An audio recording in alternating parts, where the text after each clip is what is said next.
Ah. Uh. There we go. There we go. Here we go. In the Newhall area, 210 westbound slowing in La Cañada from just about Angeles Crest Highway as you make your way towards the 5. September 15th to 21st is Asthma Peak Week with the highest concentration of asthma flare-ups and hospitalizations. To become a more active participant in your care, visit luma-edu.com. This message is brought to you by Amgen and AstraZeneca. KVLA Talk 1580 invites you to join us in celebrating the season of giving by being part of the solution. As we enjoy great food, family, warmth, and well wishes in whatever our festive tradition may be, we share the beauty of the season by reaching out to the less fortunate. Please help us to help others with the KVLA Cover the Houseless Cozy Community Coat and Blanket Drive. All you have to do is drop off new or clean, gently used winter coats and blankets in the KVLA lobby during business hours. Now through December 20th, all the coats and blankets will be donated to unsheltered individuals and families experiencing houselessness. Hey, Attila. Come on, Attila. Thank you.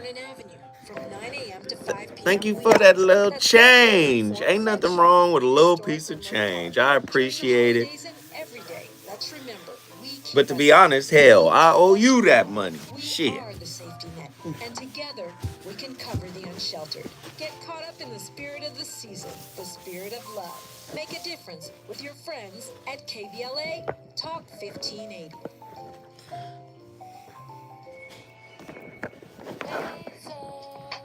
I'm calling your show, 'cause I need to know. Show me which way to go before I throw my man out the door. Okay, hold on a second, Keisha. Just let me ask Ronald exactly what's going on, because it takes two to tango, and I need to hear his side of the story. So she's driving me insane, the stress heavy on my brain. She keeps playing silly games, man, I'm about to bring the pain. We seem to fuss and fight every day and every night. Please give some advice so we can see the light. See the light.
Is love attachment?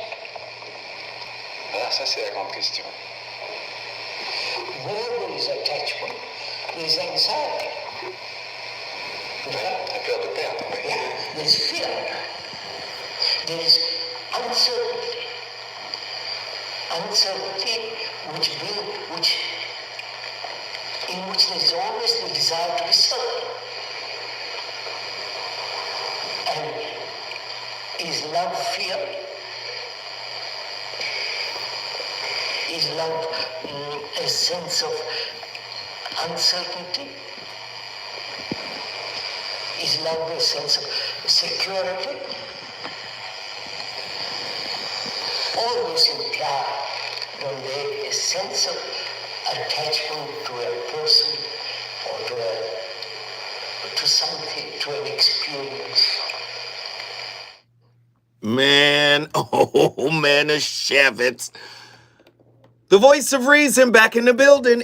Listen, it's that time of year. Your brother Zoe Williams is drained. This year has drained me. I can't front. But especially around this time of year, during the holidays, man, right? Just creeping up on Halloween. You start feeling it, you know? This is when love's chickens come home to roost. I know y'all don't want to hear this tonight, and I know it's the holidays and Friendsgivings and Thanksgivings and, listen, man. When your pattern is realer than you are. What? What happened? Yes, he said it, when your pattern. See, it's easy to fall into the pattern of Thanksgiving and yet internally not be thankful. Oh, goodness gracious, man. It's easy to go buy flowers during Valentine's Day and chocolates, but not be in love. It's easy to perform what is necessary to perform, but it's hard to embody, the symbol that the flower represents. It's hard, to embody it. But let me just say this before I really kick this thing off.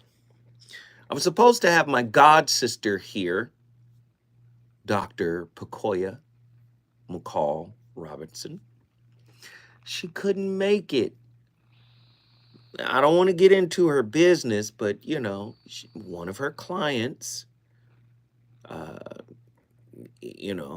had a psychological emergency. And she texted me and said, yo, this evaluation, what he did, blah, blah, blah. It's going to take at least 3 to 4 hours. The police are here. Like, she was like, yo, Zoe, it's really serious. I said, listen, handle your scandal like a vandal. Don't worry about it. I'll hold your topic down, because this is the topic she wanted to do. We were going to do LDE, little ick energy. But I said, no, we're going to change the topic. We're going to fit my sister, but she can't be here. But that's okay. Because I had a very long day today before I even got here. And, Zoe Williams is a human being, which means Zoe Williams has his own internal struggles. Zoe Williams may reach out. Yes, I'm speaking in the third person. He may reach out and talk to his support system, whatever. But the reality of it is, what God, or whatever you want to call it, the source, whatever, Allah, whatever name you give to it, right? What the being, the source, the one, put me on earth to do was try to assist people in their process. And today was one of those days where when you take on the energy of people pouring out the brokenness of their spirit, right? You start to recognize, man, first and foremost, you start to realize, okay, embodying thankfulness and humility and gratefulness, even when you don't get everything you want, is really a game changer. I was speaking to a sister today, and she was going through it, and the conundrum that she was in. And then the wave, the tsunami of humility that hit me, because she's a friend of a friend of a friend of a friend. And it's almost like the friend calls and goes, hey, can you can you talk right now? And I'm like, yeah. Yeah. And I'm thinking, the sister wants to talk. No, no, no, no. She's like, nah, somebody I need you to help wants to talk. And I'm not going to get into the specifics of it. I'm just going to say the most profound, heartbreaking thing was it's like going back to prison, Zoe. If I do this, it'll be like going to prison. I said, wow. I said, whoa. And I spent a good 2 hours on the phone with the sister trying to help her navigate and look at things and see things from a different perspective and, you know, and listen, you know, and really just actively listen and tap in. And, you know, you're listening to the wounds, but you're also listening for God because it's in there. It's in her, you know, and to try to navigate her back to that, man, you know, it was good. So it made me think about this topic today. And that's why I had to do it, whether my sister was going to be here or not, because this is her topic. And even she came to me and she was like, we got to do this topic, bro. I said, what's happening? What's the topic? What is it about? She says, okay, the topic is called outsourced love. I said, hold on. What do you mean outsourced? Now, sister is a clinician. She's PsyD. You know, she's a therapist. She's, you know, she knows her stuff. And what I'm finding, and what many clinicians are finding, inside your own spirit ain't safe to you. For many people, it ain't safe in there. So then there's this push to make out there safe. Ooh, Biggie said it, we hustling backwards. So we trying to make outside safe because we scared of inside. Man, outsourced love. Are human beings conditioned to look outside of themselves for love? Well, if you didn't, man, I don't want to say it, man, but I talked to the young lady today. Her spirit was so beautiful because she sought help. Do you understand how high your level of consciousness has to be to go look for help? You got people out here that are so self-unaware, they can't even see what they do and how they move and how they treat people is wrong. It's hurtful. But for the system to say, go get Zoe. Is he available? Heavy stuff, man. Are we capable of true love in this day and age? Are we outsourcing our happiness, expecting our partners to do all the work for us? What is the definition of love by today's standards and definition? Is toxic love the new love? I need you to lean in to these questions. They're framing it for you. Is toxic, these are my sister's questions. Is toxic love the new love? See, what happens is many people use the terminology love, and they think they know what they're talking about, right? Just like God.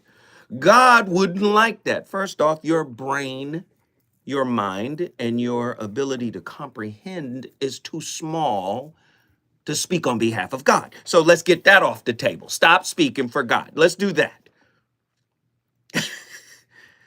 And the same is true of love. Toxicity is what we're all born into, whether you like it or not. Two-parent home, broken home, one-parent home, whatever it is, whether you like it or not, there's some level of dysfunction, and that dysfunction contaminates your perspective. your ability to see the truth as it is. Are we not finding our true love because we don't love ourselves enough? Listen to her questions, man. Are we not finding our true love because we don't love ourselves enough? Whew. How might the need for external validation interfere with a person's ability to cultivate self-love? In what ways do attachment wounds shape patterns of seeking love from external sources rather than from within oneself? How do the three insecure attachment styles, avoidant, anxious, and disorganized, influence a person's tendency to outsource love or approval? Are you People want to play so many games. You know what it is? When you talk to folk and as a coach, you know what has to happen? You have to attune your ear to be able to just listen without judgment, because many people have never been heard. So part of trying to help somebody deal with an issue is first listening to everything they got to get off their chest. Listen to everything they got to say. You understand? So I sit back and I listen and I listen and I listen, and you letting it all out. You just saying everything you need to say because somebody didn't listen to you. Maybe that somebody was your primary caregiver. And from that moment forward, you felt like you were unheard, right? So when these people are allowed to just speak, being able to say what they need to say is part of the healing process.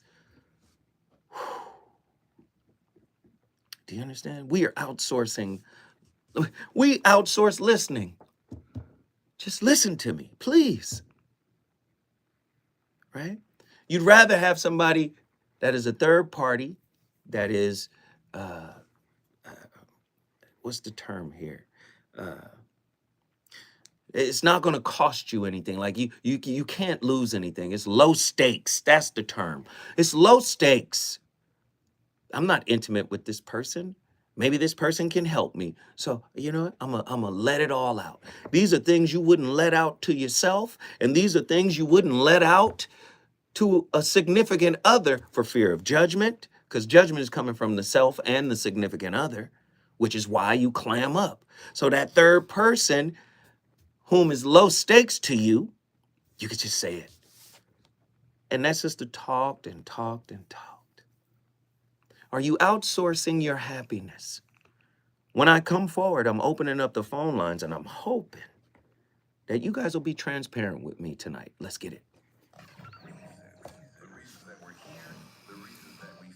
Mm.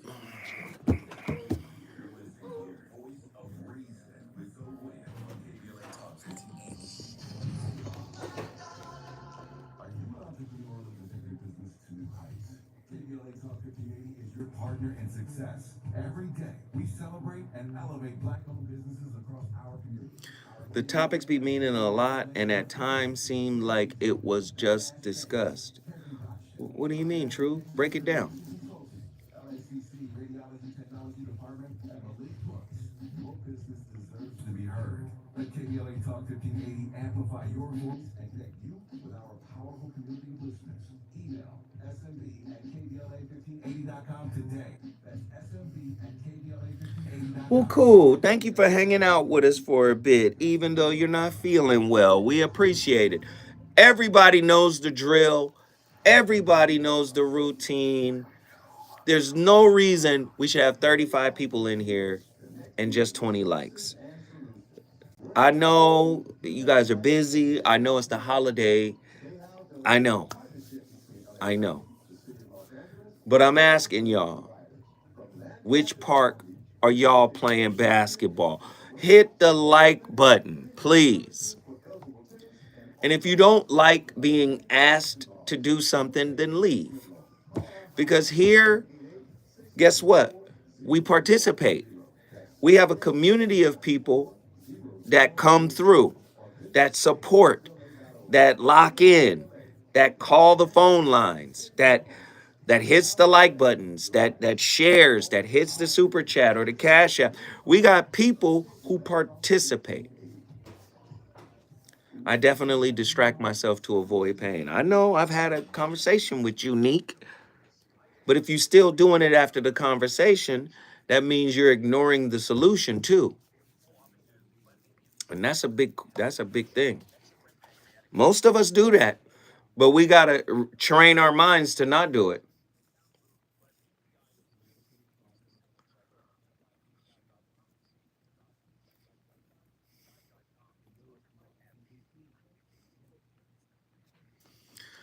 Like it up. Let's go.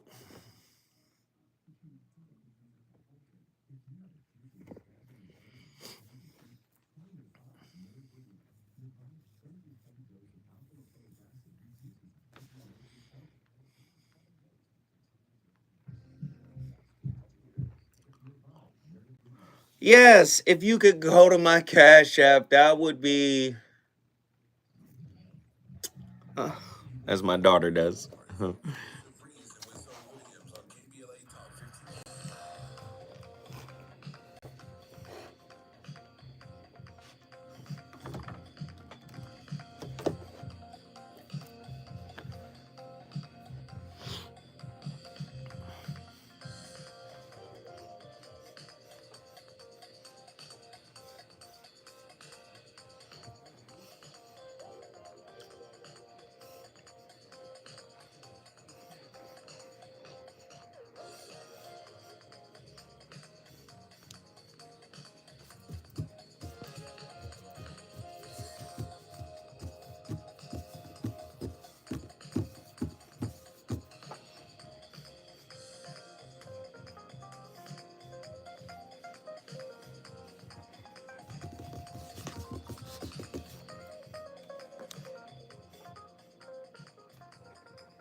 Don't get to know the nature of fear, then you'll never know fearlessness. Because we are so uncomfortable with fear, we're so uncomfortable with discomfort, that we just want to get away from it. And that's what weakens us. That what never adds up to inner strength, and it never adds up to some kind of unshakable trust. It just makes us more scared and more uptight, and saddest of all, it isolates us and cuts us off from each other. Man, oh Manischewitz, you already know. Pima Shodron. She's always cooking.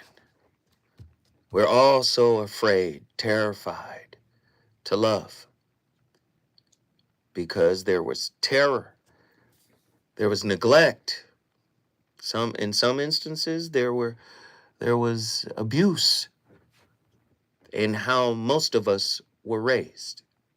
And I'm even talking about the most healthy of us. There's been some level of dysfunction, and that affects the way we love.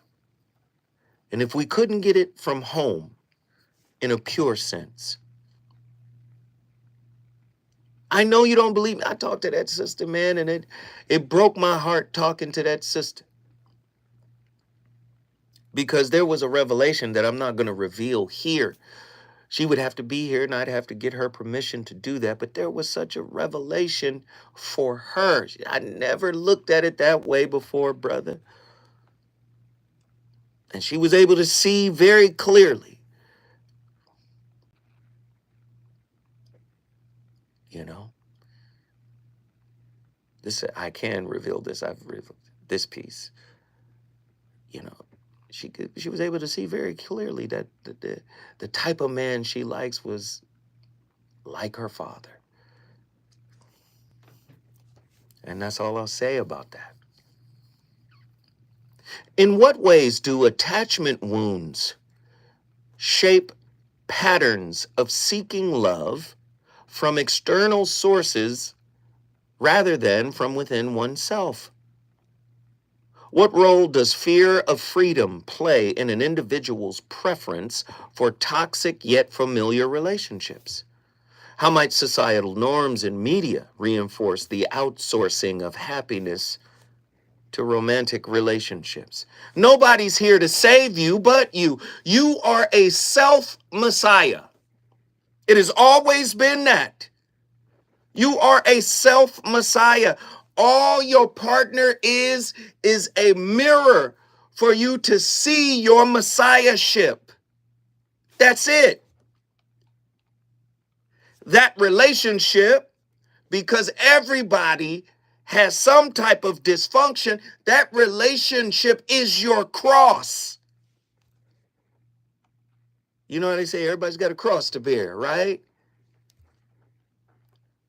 Who has the fortitude to climb up on that cross and self-crucify? What are you crucifying? The ego that was formed by an unhealed wound, which keeps the wound alive. Do you know the wound will sacrifice you before it sacrifices itself? The wound wants to live. How could understanding the interplay between self-empathy and attachment wounds promote healthier relationships? In what ways might cultivating self-love transform the quality and the authenticity of your human connections? These relationships are designed to reveal the relationships of the people who bore you. Every relationship has a generational consequence with regards to the choices you make. When we come forward, the voice of reason, I'm going to open up these phone lines. We have to stop outsourcing love. When we come forward, I want to talk to y'all. It's time to get transparent.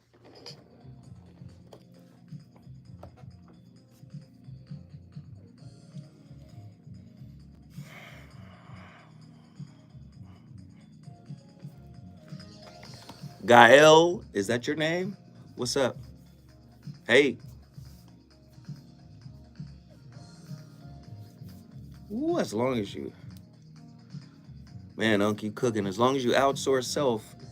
Wait, as long as you, I gotta read that. As long as you outsource self, you'll outsource love. Ooh, if you don't call in and tell me, y'all gotta call in. Join the community. Hey, join the conversation, as Nzinga says. I want y'all to call in, man. You don't know how important this show is. When that sister called me today, you know what she was listening to? She was like, I'm listening to your show right now.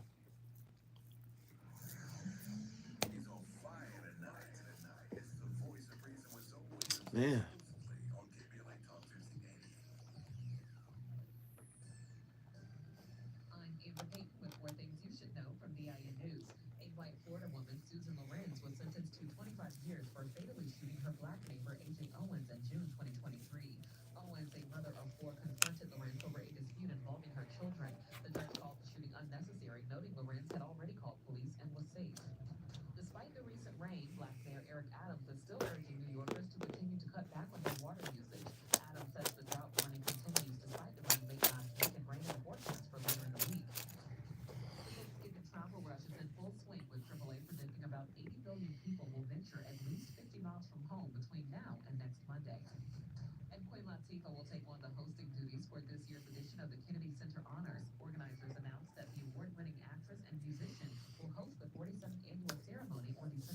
The number to dial, 1-800-920-1580.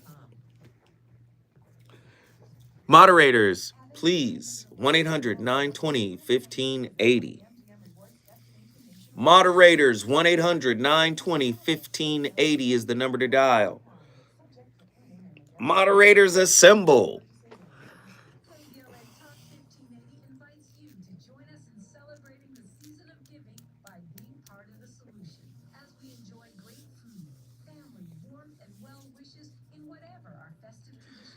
Yes, yes. There it is. There's the number. Let's go. Lovers and lurkers. KBLA Cover the Houseless Cozy Community Coat and Blanket Drive. All you have to do is drop off new or clean, gently used winter coats and blankets in the KBLA lobby during business hours. And while everything else is going on, in my life, God goes, you ain't got time to think about nothing or to fret or wallow or self-pity. Here, go help this person. You know, as soon as you think you got a moment to be like, man, dang, things ain't going the way I want, God said, you ain't got time for that. Mm-mm. You don't have time for that. Here's an assignment. Go to work.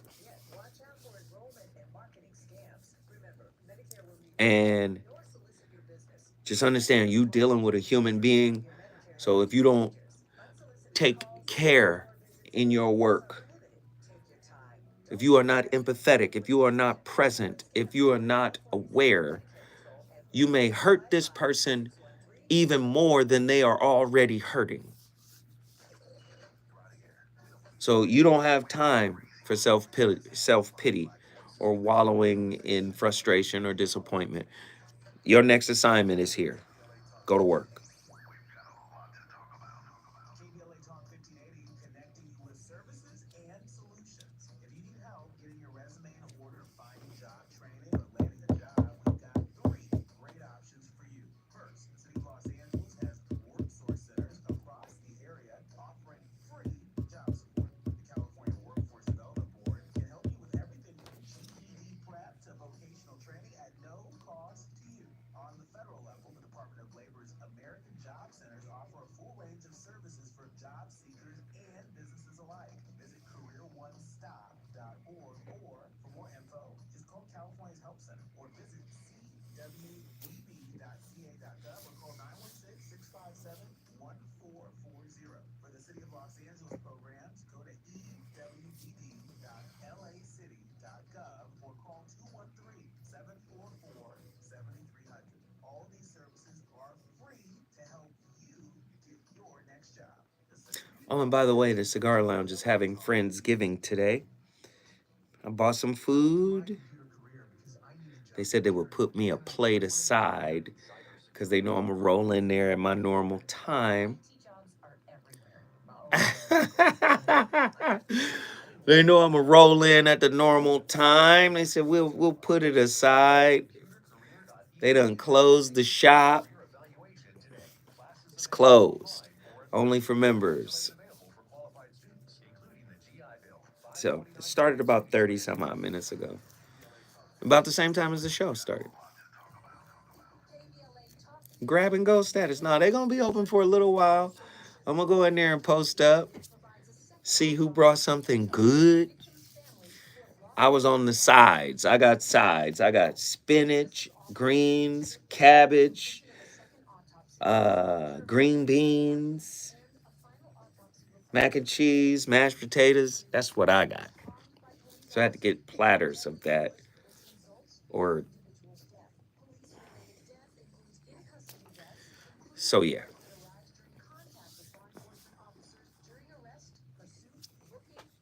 I hope that plate made, because I know a cornbread dressing is my favorite. I'm from the South, so that stovetop stuffing and Mrs. Cubison's and all, no, we don't do that. No, tapped in, you gotta call in tonight for sure for this topic. But take the C off of cook and replace the C with an L.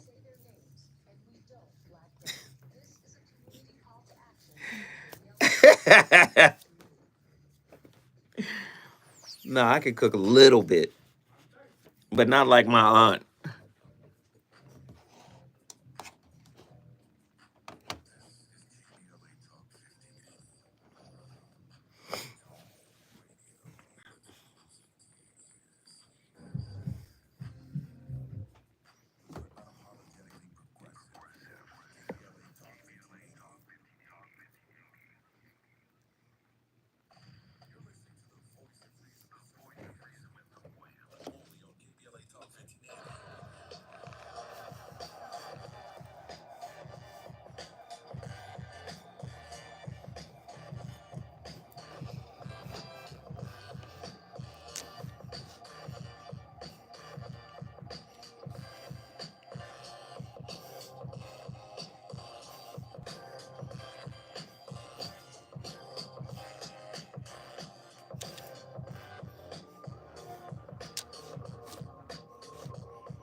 isn't enough. It's not. Compatibility is crucial. Love isn't enough. You need compatibility too.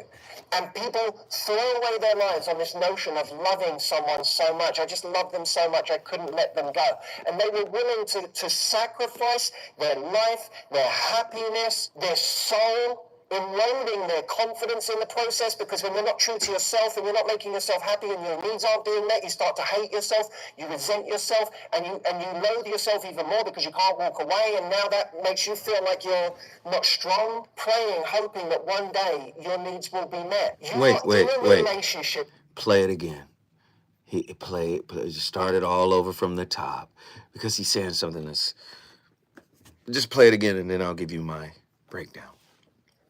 Love isn't enough. It's not. Compatibility is crucial. Love isn't enough. You need compatibility too. And people throw away their lives on this notion of loving someone so much. I just love them so much, I couldn't let them go. And they were willing to sacrifice their life, their happiness, their soul, eroding their confidence in the process, because when you're not true to yourself and you're not making yourself happy and your needs aren't being met, you start to hate yourself, you resent yourself, and you loathe yourself even more because you can't walk away, and now that makes you feel like you're not strong. Praying, hoping that one day your needs will be met. You are in a relationship with the person you are with. So this is why Alfred Korzybski, and this is why I blend all of these different lanes into the relationship space. Alfred Korzybski, famous linguist, right? Famous linguist. You know, the map is not the territory. The definition creates the condition. And he was very famous for not ever wanting to use the verb is or to be, because he says it creates a bunch of logical fallacies. That man talking about love isn't enough. First off, love is a very high level of consciousness that very few human beings ever ascend to. So if you haven't been to the top of Mount Kilimanjaro, how can you tell me how cold the ice is? If you've never been to that level of consciousness, how can you tell me that it's not enough? Oh, you know, that ice up there is not cold enough. You've never been up there, so you don't know. That's number one. Then number two, could you be speaking from the perspective of an attachment wound? Right? Maybe you never got love. So now you're after love, and now you're saying, you know what? Love isn't enough. I need compatibility. We start the show off with Krishnamurti. Krishnamurti says, is it love or is it attachment? Because if it's attachment, okay, we bring in the Buddha. Attachment is the source of all suffering. Do you see? So I'm listening to that guy speak, and from my perspective and from everything that I've learned and everything that I'm still learning and studying and reading, I'm saying, you sound like someone who has an insecure attachment style. Because if your holy book tell you God and love are synonymous, which they do, across cultures, then that means you haven't met God and you ain't met love. What you have is an insecure attachment style, and because you're speaking forcefully and articulately, you think people are going to accept it as the truth, and many people will.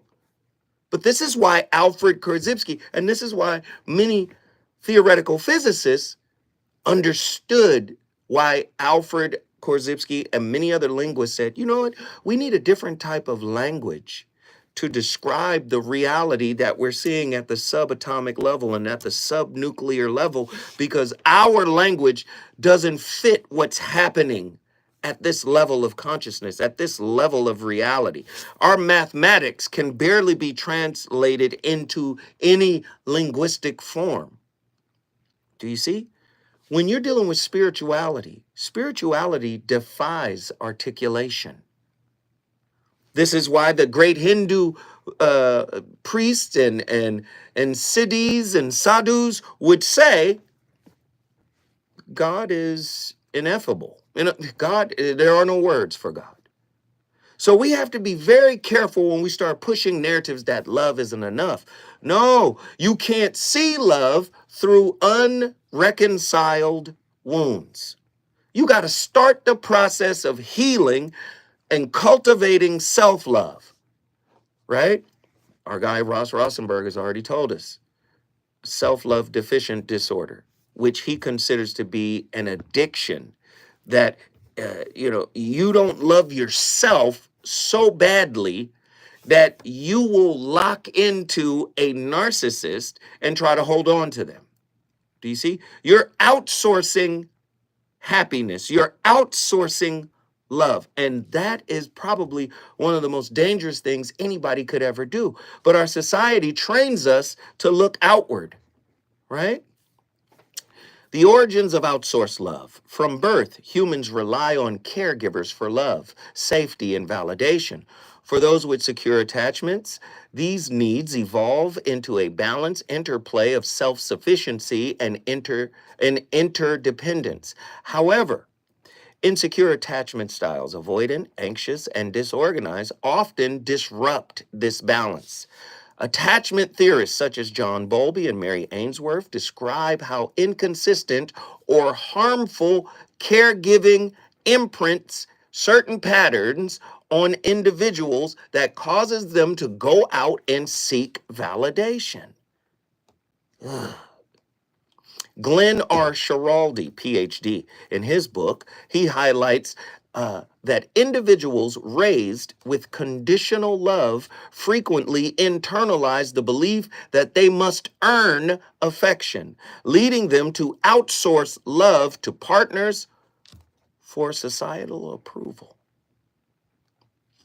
It's heavy, man.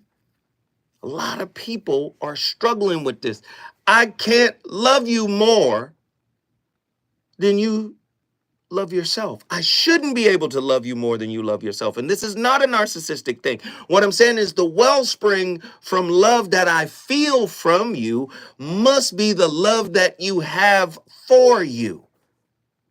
Otherwise, you're going to be chasing somebody to give you what you refuse to give yourself, what you refuse to cultivate within yourself. Maybe nobody told you that you're capable of doing it,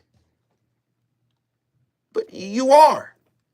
And if you don't do it, I promise you, you will be a cellmate, being breadcrumbed, rations from somebody, right, that's just going to mirror the lack of self-love you have for yourself. Man, I'm telling you. Listen, when I come forward, I promise now, I'm going to the phone lines. We got people on the line. People want to talk. I want to talk to them. Let's get them in here. Let's really make this thing happen. We got people from all over the country. We're going to get it going. Whoo, we got a lot to talk about.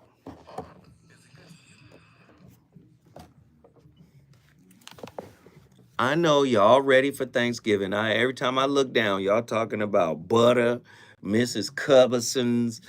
Y'all talking about all types of... Lord have mercy. I looked at, I know, God damn.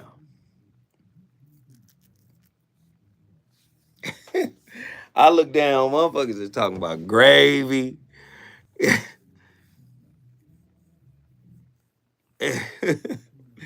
You know, man, gravy with lumps, with little flour lumps in it, that should be fire.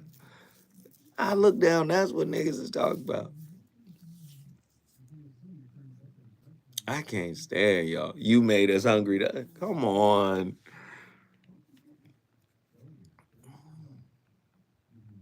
Empathize with thine tribe is comedy.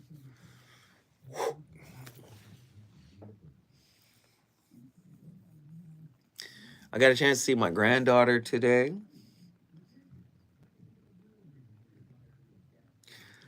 Man, she's already in that phase, dude. You know how they be little, they be babies, they be toddlers, should be all cute, and then they get to this little. You see them, and you're like, you still a baby though. Like you still a baby, but they not babies. They babies. They like she's 6, so it's like I'm okay. I'm okay. I can tolerate. She'll tell you now, like, don't call. I'm not a baby. You know, she'll say that. But damn, telling me what to do. Tickle my feet. Try to tickle them. Go after them. What? I, the the tickling works when I can surprise you. What? No, go after them. Try to get my feet. Just man, it's hysterical. I'm enjoying that.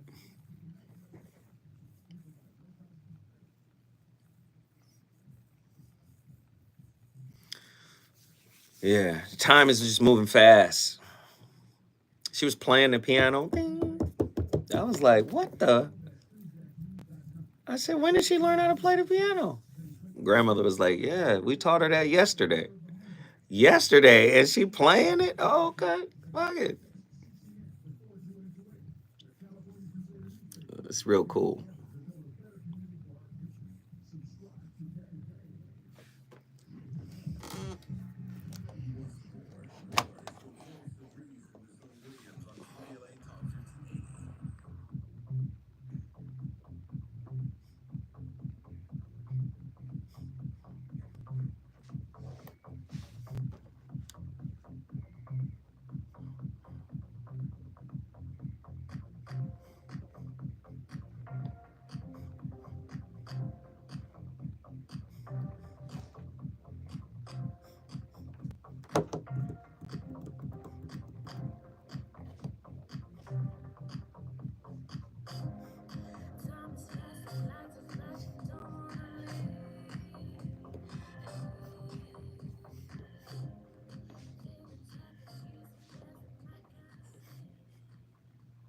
Even though there are some people that never show it, even though there are some people who are completely shut off from them, even though there are narcissistic people that block their feelings, we have to take in the idea that everybody has feelings. And as you go up the self-help ladder, it can be very easy to connect to the people that you perceive have a very open heart, that are very transparent about what they feel, that are constantly vulnerable. But your spiritual growth starts to be when you can feel the feelings that people have, the true soul, innocent, loving feelings that people have that they never show. That doesn't mean give your power away. That doesn't mean become a big people pleaser and over-the-line empath that lets someone control you. That means stay connected to the higher you and start to feel the compassion that the now has for all of humanity. Start to just be. Start to connect. Start to see love in every person. And you won't believe how amazing life starts to be for you.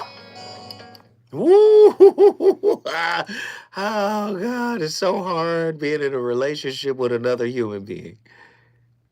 It's easy to be in a relationship with a human doing because you could just say, do what you're supposed to do.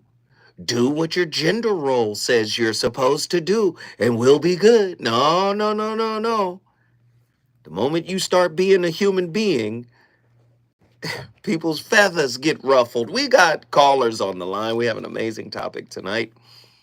And we have callers from all over the country already. We got Jamila from Washington, D.C. Jamila, what are your thoughts on tonight's topic? Hey, good evening. Good evening. How are you? I'm good.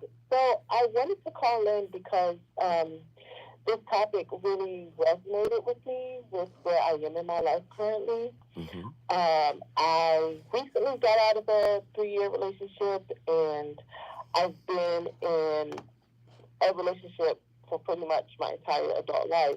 Mm-hmm. And I am trying to give myself space to just learn how to be comfortable in my aloneness. Mm-hmm. And I realized that, I have an anxious attachment style. And I've been listening to a lot of your videos about anxious attachment style. And I realized that instead of seeking security from, like you said, outsourcing security, I have to become secure within myself and become securely attached to my own self. Absolutely. And remember, as I stated earlier about Alfred Korzybski, the definition creates the condition. So once you find out, oh, I'm anxious, preoccupied, renounce that. You're not anxious, preoccupied, because any good clinician will tell you that these attachment styles are not static. They're not going to stay there forever. You can recontextualize this belief, right? You can find out like, oh, okay, I had an insecure, or not insecure, but an inconsistent primary caregiver who didn't attend to my needs all the time. They were in and out. It was up and down, back and forth. So I learned how to be anxious, to try to perform and show them that I'm worthy and lean into them and let them know that I was special, to try to differentiate myself. And once you go back and you go, man, that was a human being. That wasn't a perfect person. This is where I got this attachment style from. I don't have to stay with this style. So guess what you do? You find out the anxious attachers tend to attract the avoidance styles. And the avoidance styles causes anxious attachers to kind of chase a little, right? They pull back. They, oh, well, okay, thank you for the hugs and kisses. Thank you for all the love. Enough. We get those types, right? Well, you have to learn how to pull back yourself. That's the biggest lesson you can learn, is how to pull back yourself. Yeah, and it's something that I'm learning how to do, because actually, for me, it's kind of the opposite. I tend to go into a relationship with people who are like very, maybe, they commit very quickly, or, they're also kind of very preoccupied with love and romance, probably as a form of escapism. And so it's just like this really intense kind of like, oh my God, I just met you yesterday. Let's get No, this is big. Do you like them? Yeah. What I realized is that I like how they make me feel, which is secure. And I had that realization about my last boyfriend, where I was like, I don't think I actually loved him. I loved the security and validation that he gave me. And that's the flip of the anxious. Anxious will attract another anxious, but guess what? We will become avoidant. Yeah. Yeah, do you see that? The anxious will become avoidant when someone is doing what they do. Now, we tend to not like those who are pouring it on the way we would pour it on with somebody that we like. But typically, when we start pouring it on towards somebody, typically, they're avoidant. And then they run a little, and then we chase a little, and then they try to stay cool, calm, and collected. And then we say, hey, that was a big moment for us. Look, we try to pull them in. And then you find out when there's conflict and we want to have a real conversation, the avoidant pulls away. Yeah. The anxious will lean in and say, all right, well, let's fix it. Let's work it out. But we, as anxious folk, we will attract other anxious folk and we'll pull back. Why? Because the anxious and the avoidant see something in each other that we think we are missing in ourselves. So we're attracted to each other. We're like the two particles in the entanglement principle, right? The entanglement principle back in the day, physics, where you get two entangled particles, and regardless of how far they are away, if one is spinning at a northern angle and the other one's spinning at a southern angle, if you change one, the other one changes instantaneously. Like we are inverts of each other. So we tend to attract each other. So All I'm saying is there are lessons in that attraction, right? So the question becomes, if you know you are anxious, right? What are the top 5 anxious behaviors, anxious preoccupied behaviors in intimate relationship? How does it show up for you? For me, I think it is just wanting constant reassurance. There's like a hypervigilance where it's like, oh my God, you sneeze too hard. Like, are you upset with me? Wait, stay with me. Don't leave. Keep thinking about those. When we come forward, we going back to the nation's capital. She cooking.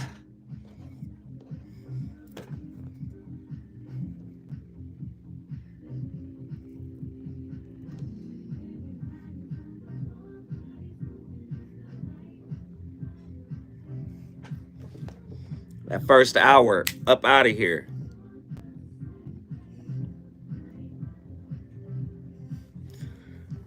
Everybody hit that like button. Please support the channel or go to my Cash App. I would appreciate it if you guys could go to my Cash App. I get the Cash App bread direct. I get it instantaneously. Go to my Cash App, $ Zoe What Netter. I can feel her light bulb moments. Yeah. Go to my Cash App, $ Zoe What Netter. Please support. Support,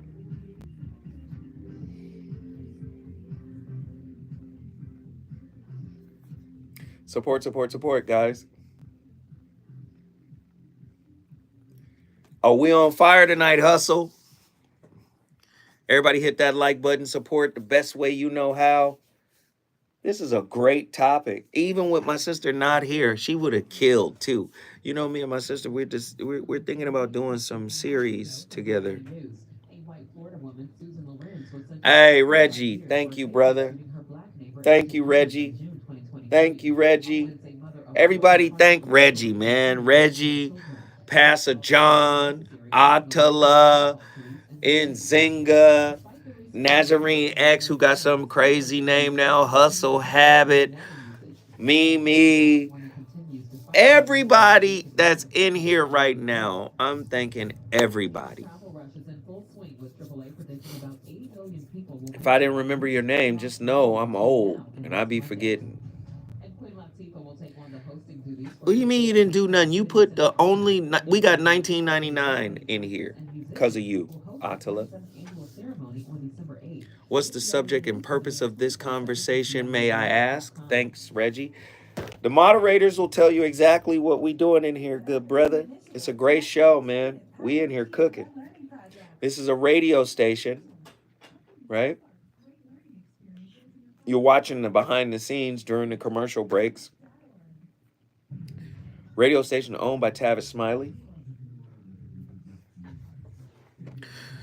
We're in Los Angeles, California.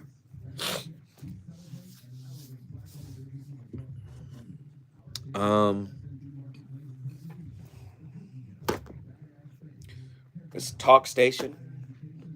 We talk about relationships.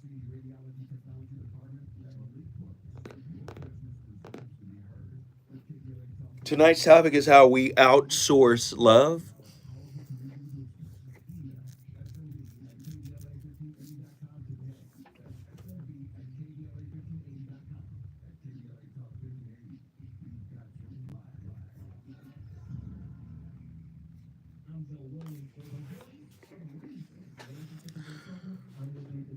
Thank you, brother.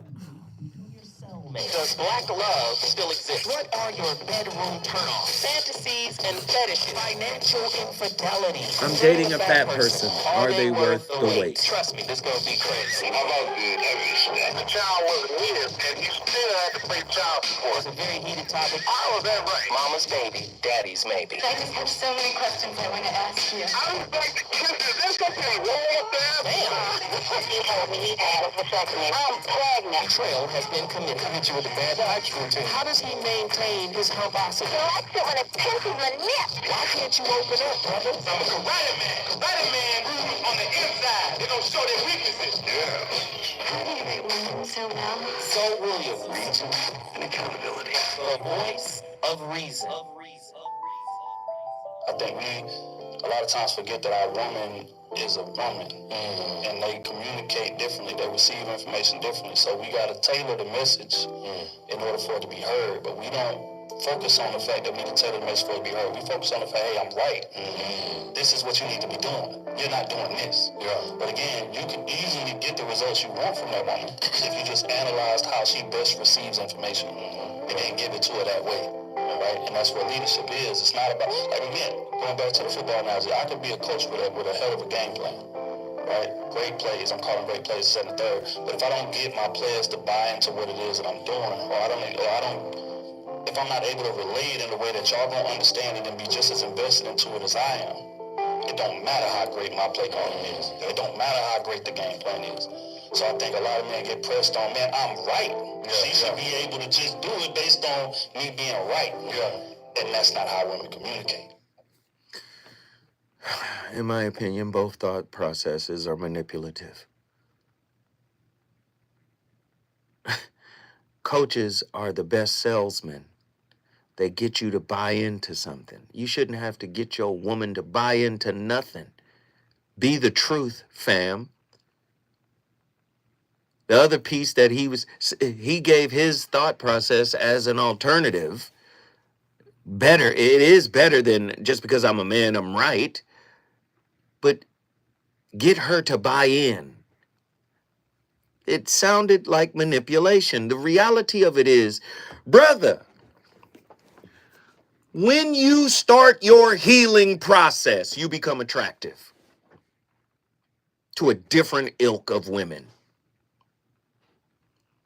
How about that? When you start to overcome yourself, that is the key to attraction.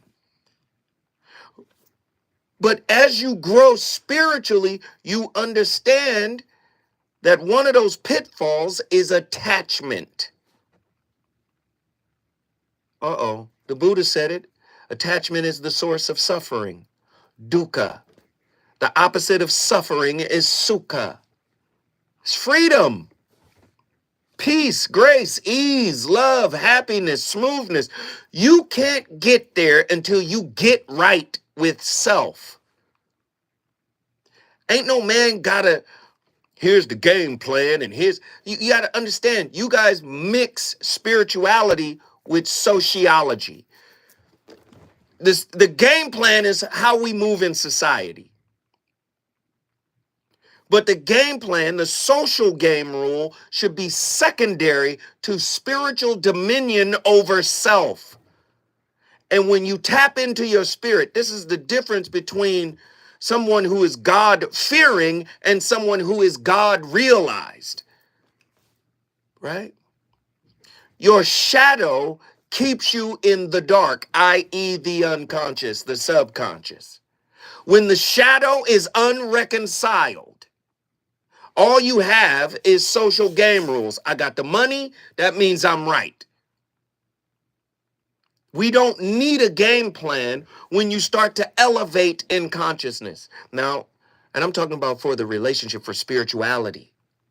The game plan for social mobility is a job, is an education. Anybody can get that. And most people in America are educated. And guess what? Still don't know nothing about relationships. Do you understand?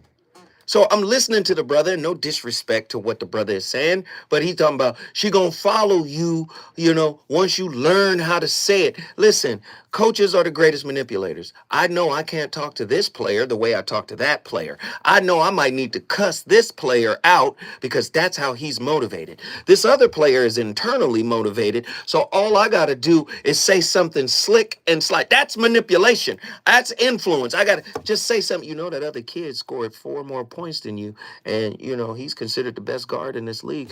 Yeah, that's manipulation. If you still running a game plan, you still gaming. I've been there. I know what it is. And although what he said sound benign enough, most men are doing all of that, whether it's I'm the man and I'm right, or here's the game plan with the nice voice. Most men are doing that to get some type of validation from the woman they're with, period. Let's get back to Washington, D.C. Jamila, get back in here. Hello. You remember what I asked you, right? Yeah. Anxious, how you show up anxiously. And you were saying, approval, validation, go ahead. I'm listening. Go ahead. I'm listening. And the other thing that I thought of is like kind of a desire for closeness. Like I want that person to be kind of either in my sight or like I know where they are, what they're doing, because that helps to like calm my anxiety. It helps to calm your anxiety from an external space. But how do you regulate internally without the closeness? How do I regulate internally? So that is what I am learning how to do. What I do is, I connected to the child within me that is a lot of the anxiety is coming from. And so I might just like talk to that child, acknowledge that I'm feeling anxious and ask myself, like, what do I need in that moment? So just trying to give myself what I need as opposed to looking for that external security. So again, mental patterns and behavior patterns. Like if you set up a session with a therapist, right? They're going to figure out, okay, you were raised like this. This might be your attachment style. You can always go take a test and find that out, right? So, and what's so amazing about psychology and psychologists and clinicians, I'm so close to them. I watch them, I see what they do, and I'm actually studying it myself. What I see is that the good ones know how to change your perspective. They know how to get you to look at something differently. So instead of saying what I need, what does it feel like for your spirit to say what I've overlooked within myself? Do you mean in the moment that I feel anxious? Do you see? Like, no, see, because if I say I need something, and we've been conditioned to go outside of ourselves and go get it, what would it feel like to say to yourself, what have I overlooked within myself internally? What have I overlooked? I guess I'm not really understanding the overlooked part. What does that mean? What have I overlooked? You've heard, watch this. You've heard relationship is a mirror, right? Mm-hmm. You've heard you get what you are, right? Yeah. So what if the search is in reverse? I'm going out to get approval. What would self-approval feel like?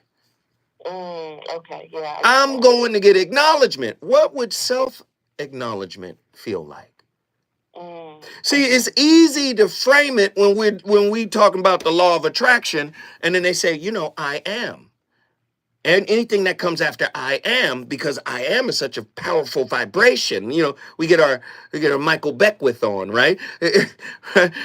I am happy. I am at peace with my wounds.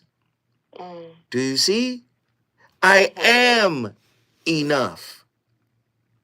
See, from an anxious, preoccupied position, you've always had a worthiness wound. You've always wanted somebody to say, you're enough, you're okay. But what happens when you empower yourself to give yourself what you've been in search of externally. Yeah, and that is the work that I'm currently in the midst of in terms of healing that attachment down. Like I was saying, just like, okay, what is it that I'm trying to get from someone else, and then how do I give that to myself? But go deeper. Go deeper. We can all give it to ourselves in an incremental way. But which do we value the most? The source of the image or the mirror reflection that comes back to us? You see? Yeah. Do you see? And I would say that historically it has been the mirror. Exactly. Because the love that I can give myself hasn't felt like enough. It's like, oh, okay, that's great, but I want it for somebody else. You know why? Because you've had 35 years or 40 years or however old you are, I'm just guessing. You've had years of conditioning of negative self-talk and this reinforcement that you're not enough. So, of course, it's not going to feel as valuable as the reflection. But listen to the words that I am using and choosing right now. The source of your love, the love you can give to yourself, the love you can give to everybody else, that's the source. But you've given dominion to the reflection of the source. So, Ross Rosenberg's book, The Human Magnet Syndrome, right? Why We Hurt Each Other, right? You get that book. It's a very powerful book. He calls a codependent an SLDD, self-love deficient, somebody suffering from self-love deficiency disorder. It's not going to feel strong until you work that muscle. And not from a narcissistic space, but from a space that says, if I looked at everything I've done in my life to get to where I am to this moment, I know I can find a lot of things that I can be grateful for, appreciative of, proud of. Self-esteem, self-work, self-love, self-happiness, self-awareness, self-acknowledgement. Do you get what I'm saying? All of this comes from you, but you've outsourced it. Yeah, I agree, and I think what I'm working through is like I have a deep fear of and resistance to the feeling of loneliness. Self-love deficient. I'm asking you to get Ross Rosenberg's book, PhD. He's an amazing author, The Human Magnet Syndrome. One of the things that comes from self-love deficient, i.e. codependence, is what he calls pathological loneliness. A bone-aching form of loneliness. Do you see? So what I understand your walk. I'm walking with you. But the point is, you have the fortitude, the strength, the resolve, the power within you. It might be untapped. It might be unrealized. But you have the power to cultivate it step by step, moment by moment. You have the power to do that. And once you start like building it up and saying, I am enough, not by just word, but by thought, word, and deed.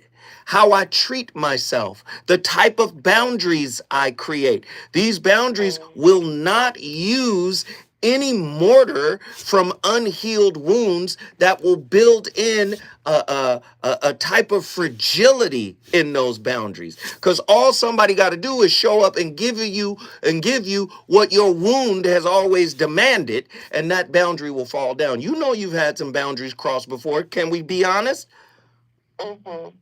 Exactly. So if you're building boundaries in a sound way, number one, I've acknowledged my wounds. They're there, but I'm not going to judge these wounds. I'm going to acknowledge them, and I'm going to empathize with them. You know what happens when that happens? those wounds start healing. Mm-hmm. See, the wound, and people don't understand this, the narcissist is attracted to a self-love deficient or a codependent person.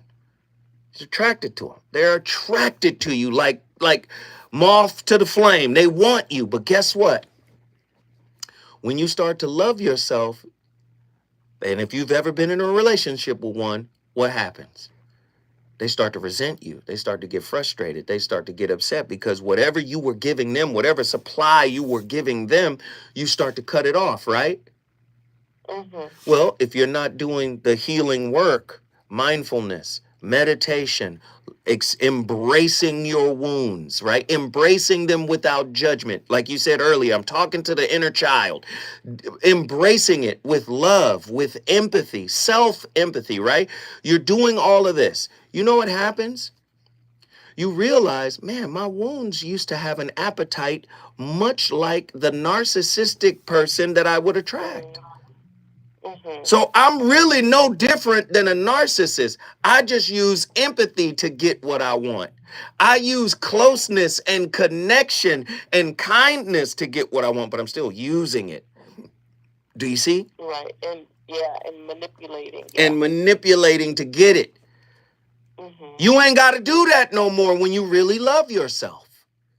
Do you see? Mm-hmm. All right. Thank you. I hope I gave you a little something to think about. Don't listen. Go get that book, The Human Magnet Syndrome. What was it called? The Magnet? The Human Magnet Syndrome by Ross Rosenberg. Very powerful book. I've read it about 6 times already, and I love it. And I got a whole crap ton of books that I could share with you, but we'll start there. All right? Thank you so much. Jamila, guess what you just did? I brought BC in the building. You already know. And Jamila, do you know? Oh, she gone. Ah, man. Hey, it's all good. Zoe Williams, the voice of reason, is on fire tonight. Listen, if you want to get in this conversation, all you got to do is call me at 1-800-920-1580 when we come forward. You already know what we're doing. We're finna talk to Attila from Houston, Texas.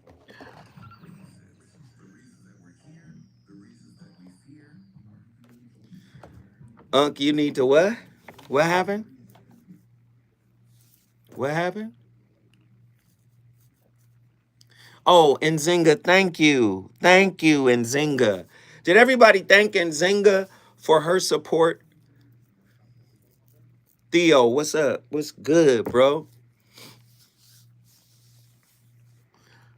Allow me to contribute to free game.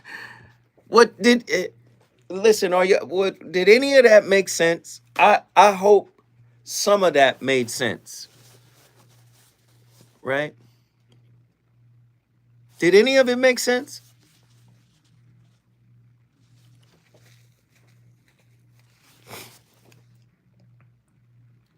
I hope so, because what I loved about her, she was hella open. She was sharing, and she's a new caller. She's a new caller, man, and she was telling her story, and it's beautiful, man. Let me tell you, man, I've been through fucking hell. I don't wish the hell that I've been through on nobody. But when I go back and I think about, nigga, the hell you been through and the hell you caused, and the hell you been through, all of that has led up to your ability to be able to speak on this with certainty. Does that make sense?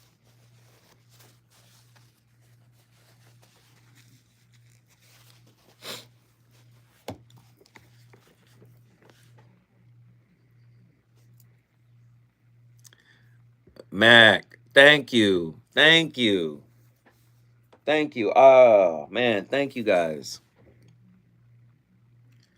DJ Cole, what up? Mac Shug 510, I appreciate you. No judgment, making sense side of the game.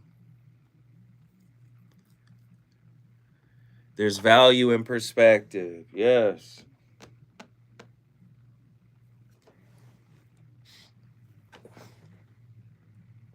And this show is almost over.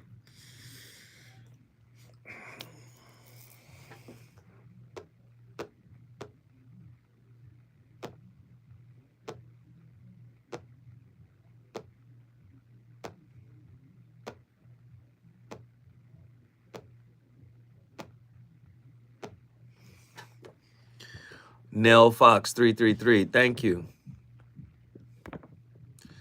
You guys know you guys can like everybody's donation.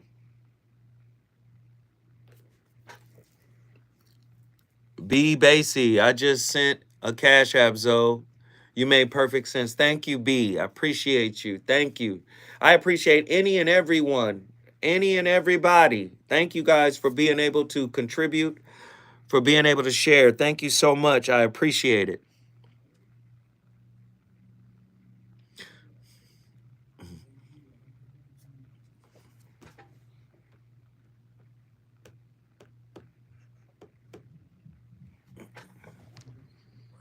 It's the voice of reason with Zoe Williams on KBLA Talk 1580.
In our society, there is a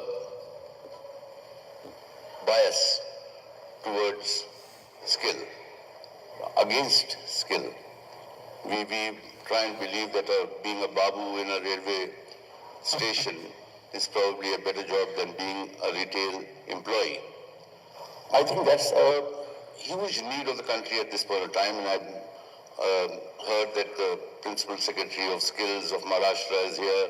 I personally believe that if you are confident about yourself, the world will change itself. I would like you to comment on this because it's very relevant to some very hard-working people here, that they get the respect in society and they learn to self-respect themselves in the years ahead of us. The world respecting you is the quality of the world around you. If they are that kind, they will respect you. But I know a lot has been said about this, but you respecting yourself, I think is a little crazy. Respect is between two people, but I'm asking anybody here, isn't respect between two people? That you respect somebody for who they are. I respect myself. You must be mad because these things, like this is a big thing, in America, people are saying, all these days they used to say, I believe in God. Now they say, I believe in myself. All these days they used to say, I love you to somebody. These days they have started and I love myself. See, to love, to believe, to respect, you need two. If you have become two within yourself, for sure you're heading for madness. Yeah. If you really become two, then we say you're schizophrenic, isn't it? So this has been worked in so many different ways by religious people, by New Age philosophers, all kinds. I love myself, I respect myself, I believe in myself, me and my ego, me and my soul, all kinds of things. I'm asking you, all of you, within your body, are you one person or two people? Please make up your mind right now. Come on, sad guru. You know we gonna come with the perspective here on the VOR. We on fire tonight. I love every moment of it. Let me get Attila in here real quick. Attila, you know I'm gonna have to carry you over, but just get started right now. Let's go. All right. Child, listen, I love me some Sad Guru. So I made a comment in the chat. You only outsource because you lack your inner resources, right? Mm-hmm. So when he's talking about kind of this idea that essentially you become God, I kind of think of that as us pulling at straws because what we needed was already within us all along, right? I don't necessarily need to fathom an external God or an external source if it's already within me. And I think that we try really hard to pull from external sources to get the validation that we need instead of actually looking within because it's already there. Oh, stay with me. Don't go nowhere. Hold on. The schizophrenia he was talking about is the definition that causes separation between us and God. That's why he asked, "Are you two?" Because You're of two minds. yeah. Yeah. I'm the little G, and God is the big G. Do you see? So we create two where there was always one. When we come forward, I'm going back to Houston. We're going to keep cooking. I know. But that is the little me, the little G is the ego.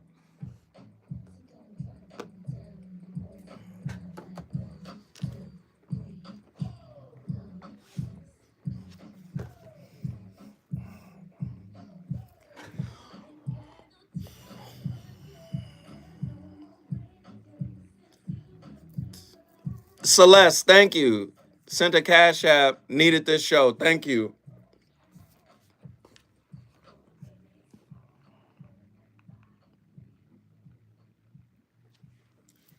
No, I know exactly what you're saying, but that's when you read, say, like people phrase it differently. Like when you read Dr. David R. Hawkins' work, he'll say the self with a small s, that's ego. Or he'll say the self with a large S, a capital S, that's the God consciousness. Krishnamurti, on the other hand, will call the ego the center. The center. And doesn't that sound so apropos with regards to how we describe or define narcissism? The narcissist has to be the center. Do you see?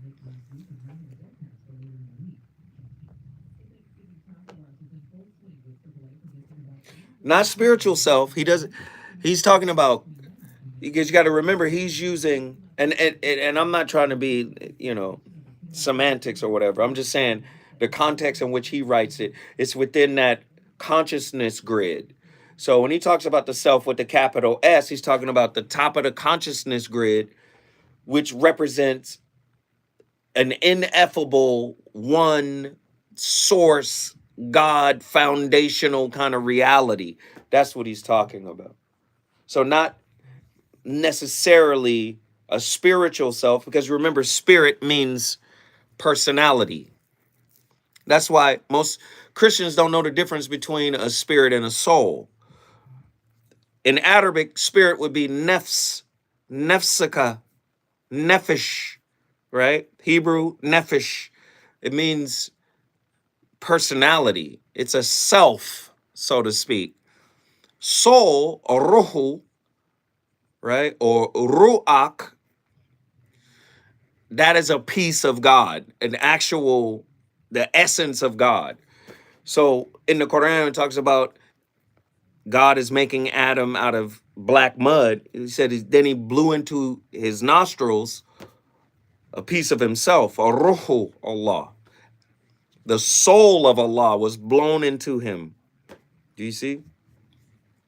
So there's a difference between spirit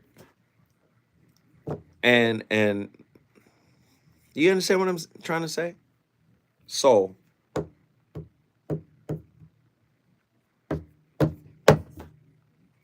Ruach in Hebrew.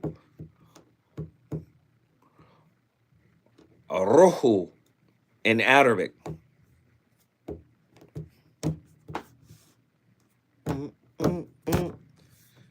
Spirit is self. Soul is God. We have soul and spirit too. I'm sorry. You can't help but get in that, can't? Shit Christ. Remix.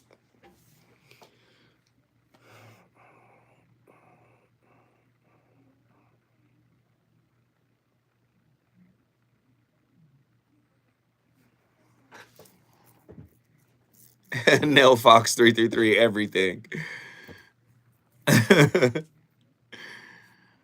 I like that we all have our unique expressions to paint the bigger picture. Come on.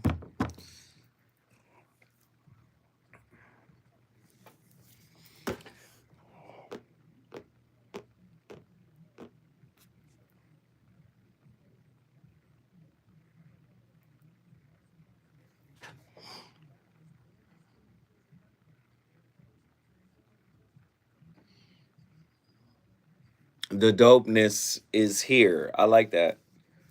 That's why we got to hear from Hustle. We got to hear from John Gilbreth.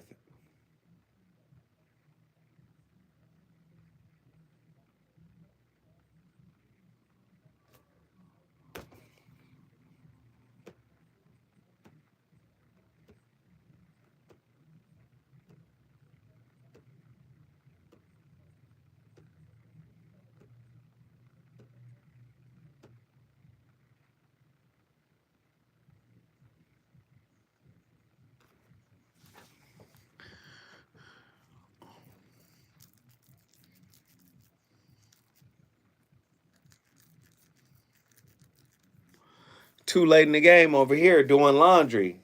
I got you. I'm in the kitchen cooking, literally. I vote for Queen Nikki. If she in here, we love Queen Nikki. Don't get it twisted.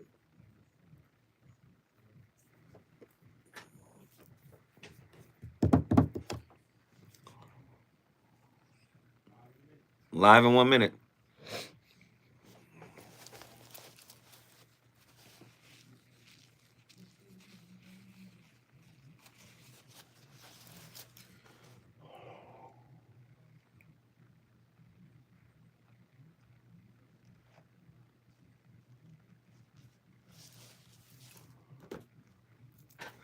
I'm on the line with nothing to say, just present. So that's ATG, Kansas City, Missouri. That's you? Man.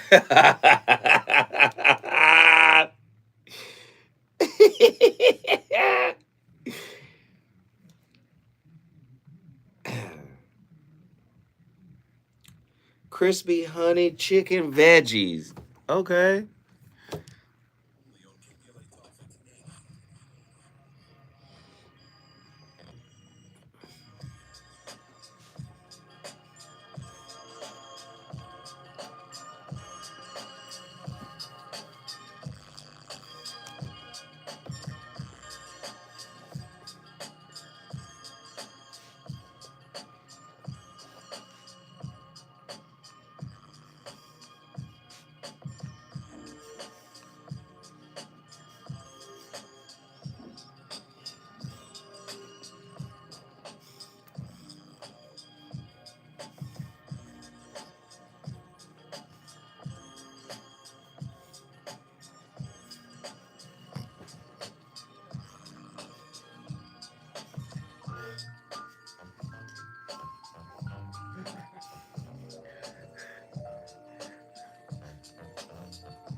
Do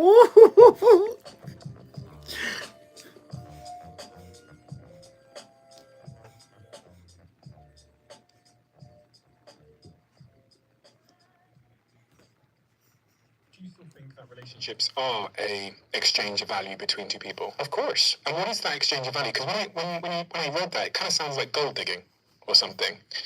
Well, that's because often people take value very literally.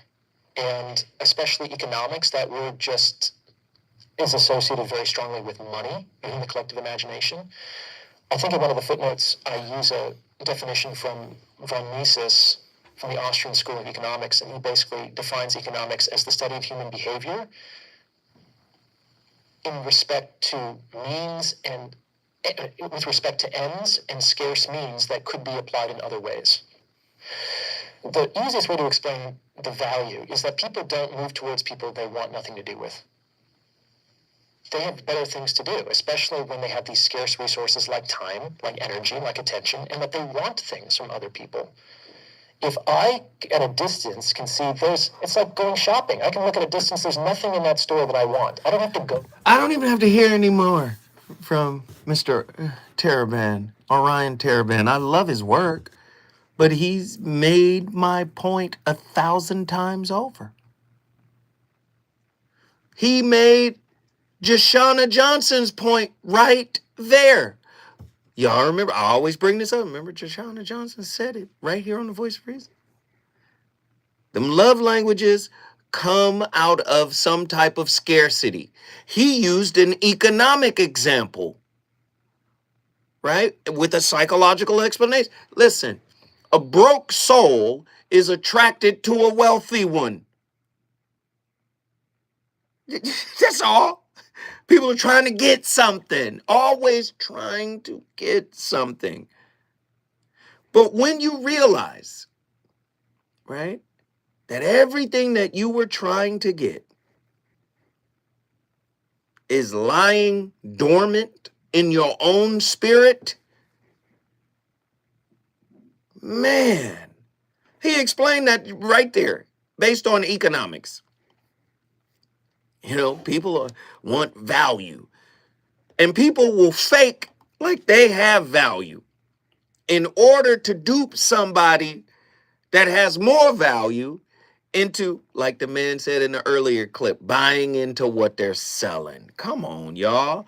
Let's get Attila back in here. Attila, go ahead. I'm going to give you space to cook. Let's go. Sure, listen, either I'll cook or I'll go off. I don't know what these big dogs talk about, but let me just say this. You're either in this lifestyle or you ain't. You're either about that life, I mean the self-improvement life, or you ain't. If you want some BS, you will be find out, period. So I'm going to say this. I think in regards to finding out who you are, right, and in terms of who love is, in regards to who you've been in your life, start with you. A lot of these people do not love themselves, and it's very obvious. Why are you seeking for validation from strangers? We don't know you and don't care. Like, I don't really know how to say it in any other way besides that. The reason why love is a currency is because we are a currency. Ooh. We are the work. That's heavy. So you might as well make the work for you. If you are the work, if you are the currency, if you are the thing that keeps the cog in the machine running, you might as well make it work for you. If you can't do that, then what are you really doing? I love it. I love it. Attila, guess what you just did? I got you. Houston, Texas is in the building because of my niece. If you want to bring your city in the building, all you got to do is call me. 1-800-920-1580. ATG, Kansas City in the building. Get in here. What are your thoughts on tonight's topic? I mean, I can come from, we have a different perspective. She's a woman and I'm a man. So it's different things that we need from each other because they try to mix everything up with, you know, the pronoun game, everything. But at the end of the day, it's men and women, you know what I'm saying? My brother was bringing ATG, no cursing, brother. We on live radio, fam. Live. Los Angeles, California. Okay, get your thought out. Go ahead. The whole thing is, like, I'm not even sure what the subject is. I'm saying is that everybody should just love themselves more. And once you know who you are, then you can start approaching and living your life as a person who think of yourself as Superman instead of, somebody who's, is thinking higher of yourself to even approach life. We allow us to have anxiety and depression and everything, just go out there and find the kind of people who you want to be like, be around them, and think in yourself that you aren't good enough to be around them. Because, yeah, it's all...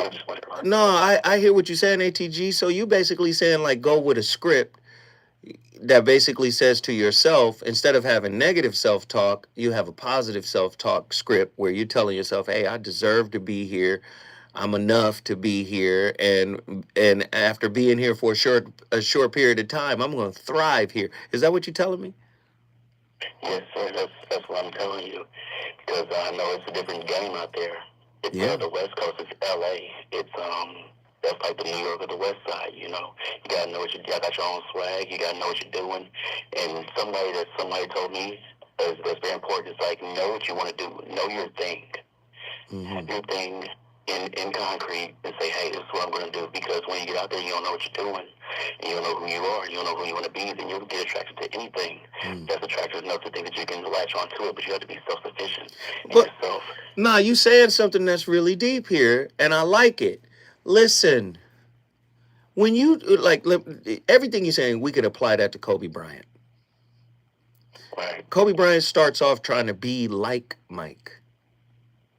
But then as he becomes himself, it's really about being better than Mike. It's about Mike is 23, I'll be 24.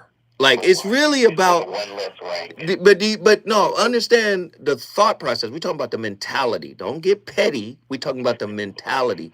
The mentality is, I must embody all of this if I am to transcend it. Now, apply that to relationships. Many of us are trying to get love as opposed to cultivating it from within. We're trying to receive it. Why? Because we didn't get it in the way that we thought we should have in childhood or in early adulthood or in the relationships we've had. You understand what I'm saying? So now we're trying to control it. We're trying to manipulate it. We're trying to contain it in this external search for it. But I think it all starts inside, man. Do you truly love yourself, brother? Do you accept all of your flaws, all of your darkness without judgment? I do not. I do not, and I'm not going to be fake. I'm not going to seem like I'm the strongest man out here. I have my struggles and stuff from the love that I didn't get as a child. You know, people tell me I'm very handsome. My mother never told me that. So I'm not as good in the dating game as I should be, and people come up to me all the time. I really struggle with this too. You know, I have multiple talents. I was in the military. You know, I have money. I'm good looking. I, have everything I thought that women wanted from a man. And now I'm, in my 30s and stuff like that with no marriage, no kids. And I feel like I got more respected things when I was poor. I was 18, and, I was a lot more, and maybe they want a man who is internally self-assured. That's what they want. And you're kind of describing yourself as someone who doesn't feel that way. I don't. And it's okay. Guess what? In order to heal that wound, you have to accept that wound as your own, and you have to look at it with empathy. Embrace it with empathy. Understand it's a part of you. And I guarantee you, when you start leaning into that wound, you know what's going to happen? You're going to find out that that wound just ain't a wound. It might turn into a gift. Do you understand what I'm saying? Yeah, I think I'm not being brave enough. I have all these things that, I'm not attacking life enough. In the illustrious words, I forgot the actor's name, but he said, don't be scared. You can't be scared. Don't be scared. You can't be scared. Don't be scared. Biscuit, man. Don't be scared, brother. Hey, ATG, guess what you just did, bro? What I do? You brought Kansas City in the building, man. If you want to bring your city in the building, all you got to do is call me at 1-800-920-1580. When we come forward, man, we got Atlanta, Georgia. We got Los Angeles, California. Let's get it. Let's get it. We got a lot to talk about.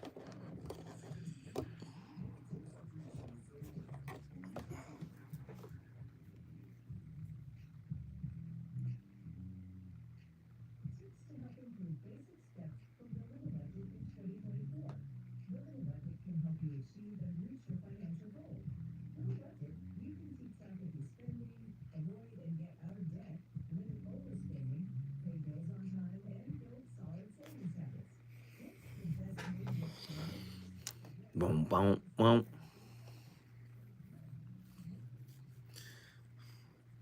Sound like the messages say we are complete all by ourselves.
My love is in escrow is crazy. That shit's crazy. My love is in escrow is crazy. What in the world?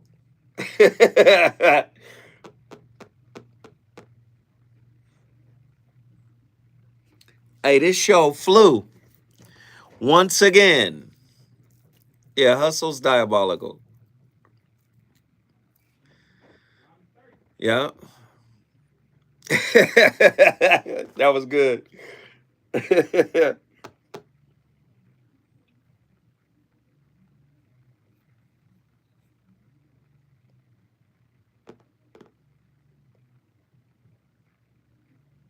That's crazy. Show blew by.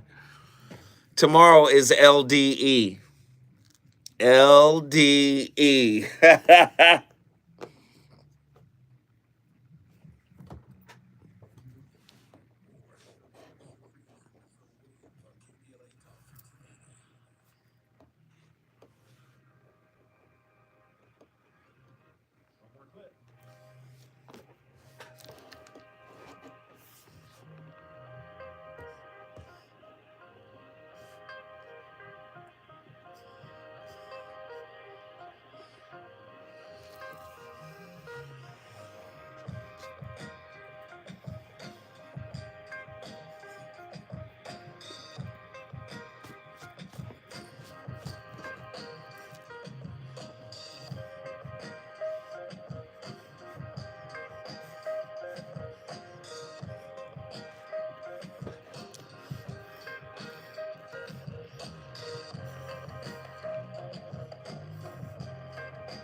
Ladies and gentlemen,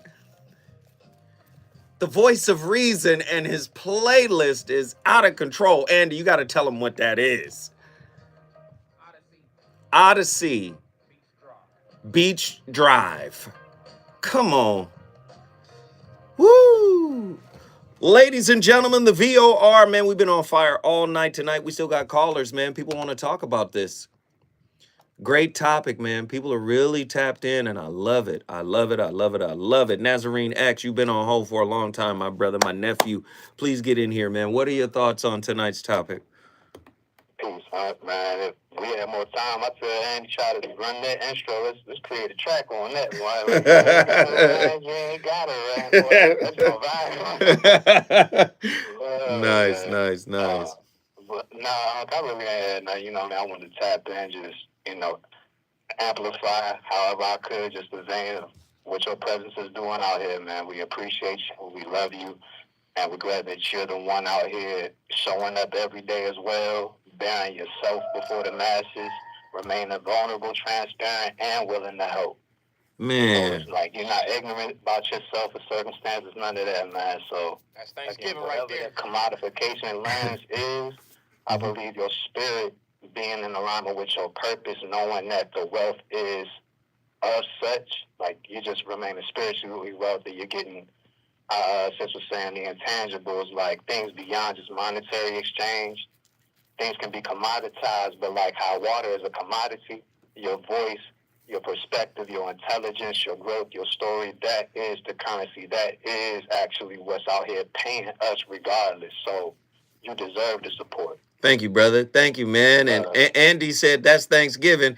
And I'm gonna say this: I didn't pay my nephew. I didn't pay him to continue endure.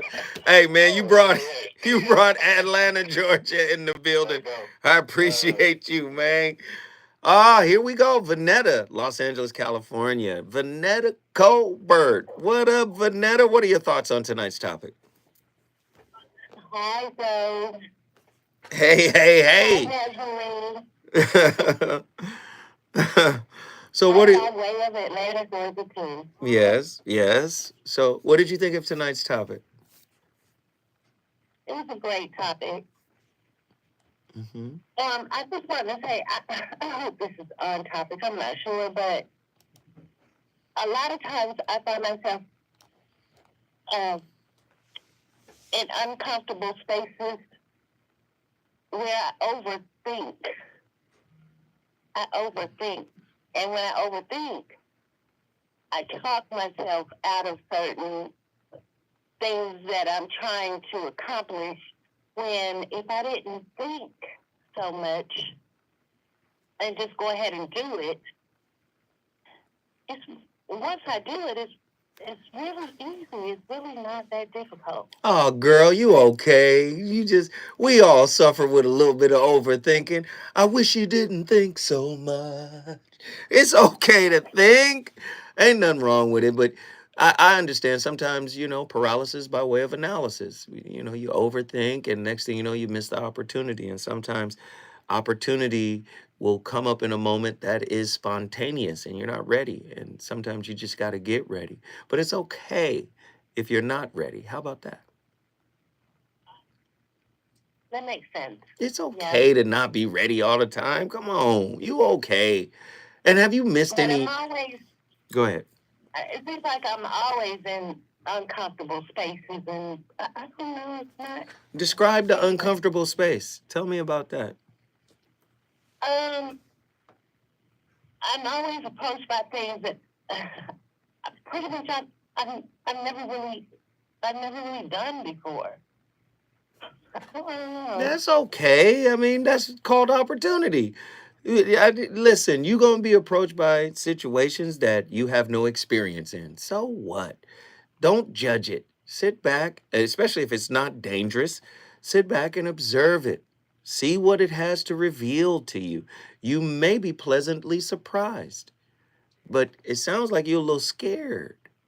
Does it scare you to be in uncomfortable situations? No, because I think if I'm uncomfortable, I'm growing. But let me just be clear, these are not dangerous situations, right? These are just situations probably with new people, new experiences.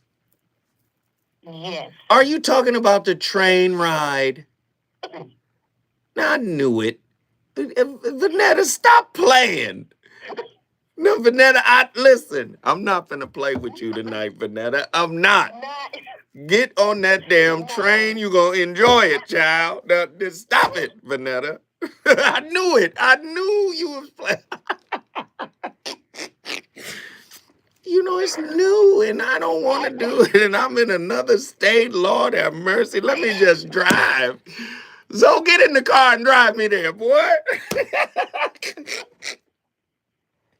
It's not just that. It's more in life than just that. Lately, I've been in uncomfortable spaces, but when I go ahead and do it, like, that was not so bad. That's good. Vanetta was one Even of Vanetta was one of my email transmissions today. I'm trying to coach Vanetta. Get on the train, Vanetta. Just get on the train. You gonna love it. It's scenic. It's LA. Park your car. Get on the train. You gonna enjoy it. I don't know. So I don't know about no damn train. I will pay you to drive me. I said, I can't. I got my grandbaby. It's Thanksgiving. Lord have mercy, child. Vanetta, it's okay. Don't overthink the train ride. It's going to be beautiful. And I guarantee you, if you do this, you might be able to do some other things without overthinking. Vanetta, guess what you just did? I just brought my fingers by way of it In the building. Hey! Listen, I'll be back tomorrow with another slapper. The voice of reason is always on fire. Y'all know what we do. We start the conversation, but it's up to you to finish it. Man, this was a great topic. I enjoyed it. And trust me, tomorrow we're going to have much more to talk about.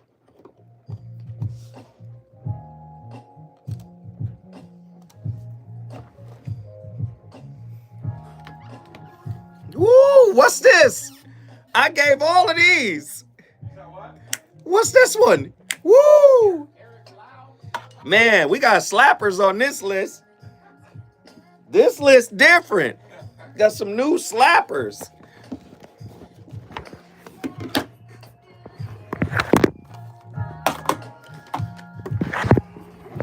Yo. Great show tonight. Great show tonight. Yo. That's the slapper. Eric Lau. Woo! Now let me get on back over here to the Friendsgiving. Shit was lit tonight, y'all. Appreciate y'all. Dope show. Holla back. Deuces.